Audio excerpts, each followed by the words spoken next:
और इस वक्त मायावती एक प्रेस कॉन्फ्रेंस कर रही हैं, आइए सीधे रुक करते हैं उसका। अन्य क्षेत्रों में लगे मेहनत कर लोगों का ही पुण्य का विकास किया है, जिससे बीएसपी की सर्वजन हिताय व सर्वजन सुखाय की अलग विशिष्ट पहचान बनी है। इसके साथ ही हमारी सरकार ने प्रदेश में विकास के नए आयाम तय करते हुए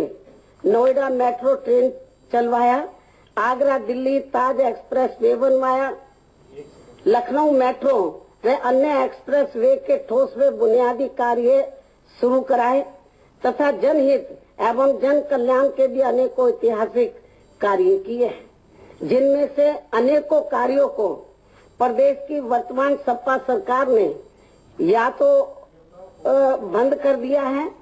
या फिर उनका केवल नाम बदलकर उन्हें चालू रखा हुआ है। हालांकि इन योजनाओं में वह गति व भावना निहित नहीं है जिस प्रखर व ईमानदार तरीके से बीएसपी के शासनकाल में इन कल्याणकारी योजनाओं का जमीनी लाभ लेने का प्रयास किया गया था। इसके साथ साथ यहाँ मैं ये भी कहना चाहूंगी कि यदि भाजपा की केंद्र में बनी प्रधानमंत्री श्री नरेंद्र मोदी की सरकार ने अपने लगभग 2.5 वर्षों के शासनकाल में यहाँ अपने लोकसभा चुनावी वायदों का 1/3 कार्य भी पूरा किया होता तो फिर इनको अपनी परिवर्तन यात्रा आदि निकालने का ये सब ड्रामा आदि नहीं करना पड़ता, फिर इनका काम बोलता तथा ना ही फिर इनको अपनी परिवर्तन रैली व रथ यात्रा आदि में तीर्थार्थियों व आसपास के राज्यों के मुख्यमंत्रियों के द्वारा लाई गई भाड़े की भीड़ को भी जुटाने की जरूरत नहीं पड़ती। इसी प्रकार यदि प्रदेश की वर्तमान सपा सरकार ने भी अपने लगभग संपूर्ण हो रहे शासनकाल में प्रदेश की कानून व्यवस्था को ठीक करने के साथ साथ विकास के भी कुछ अच्छे व जमीनी कार्य करके दिखाए होते तो उन्हें भी फिर अपनी समाजवादी विकास रथ यात्रा निकालने की ये सब खोखली नाटकबाजी नहीं करनी पड़ती। इसके अलावा हमारी पार्टी का ये भी मानना है कि यहाँ प्रदेश के अत्यंत ही पिछड़े हुए क्षेत्र खासकर बुंदेलखंड व पूर्वांचल एवं पूरे उत्तर प्रदेश के गरीब व असहाय लोगों को मारुति कार नहीं बल्कि इनको रोटी रोजी के अवसर व स्थानीय स्तर पर रोजगार आदि की ही व्यवस्था चाहिए।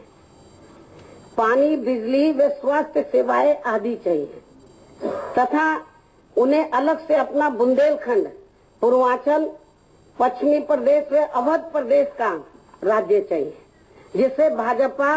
पूरा करना नहीं चाहती है। इसके साथ साथ केंद्र की भाजपा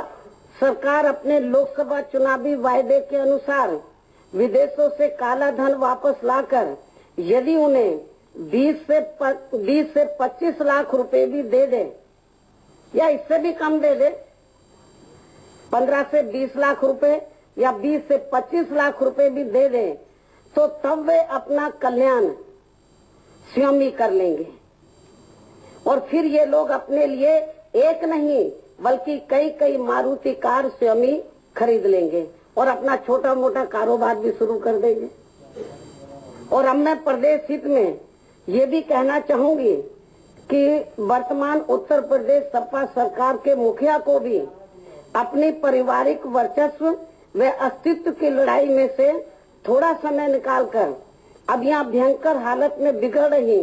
कानून व्यवस्था को भी दुरुस्त करने के साथ साथ दिल्ली के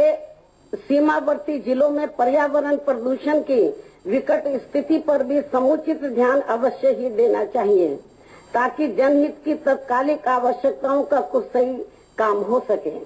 और अब मैं अंत में खासकर बीजेपी व इनके परिवर्तन आह्वान के बारे में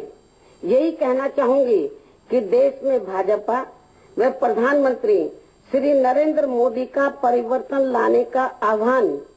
पहले दिल्ली में और फिर बंगाल व बिहार में तथा फिर दक्षिण के बड़े राज्यों में भी जिस बुरी तरह से फेल हो चुका है, तो अब ठीक उसी प्रकार से यहाँ उत्तर प्रदेश में भी उसकी अर्थात इनके इस हवाई परिवर्तन की भी काफी बुरी दुर्गति होने वाली है। इन्हीं जरूरी बातों के साथ ही अब मैं देश में इस समय चल रहे खासकर आस्था के महापर्व छठ के मौके पर लोगों को अपनी हार्दिक बधाई व शुभकामनाएं देते हुए तो मायावती का सीधा सीधा निशाना बीजेपी की परिवर्तन यात्रा पर, और उन्होंने कहा कि अगर 1/3 काम भी अब तक 2.5 साल में किया होता तो इन्हें परिवर्तन यात्रा निकालने की जरूरत ही नहीं पड़ती, क्योंकि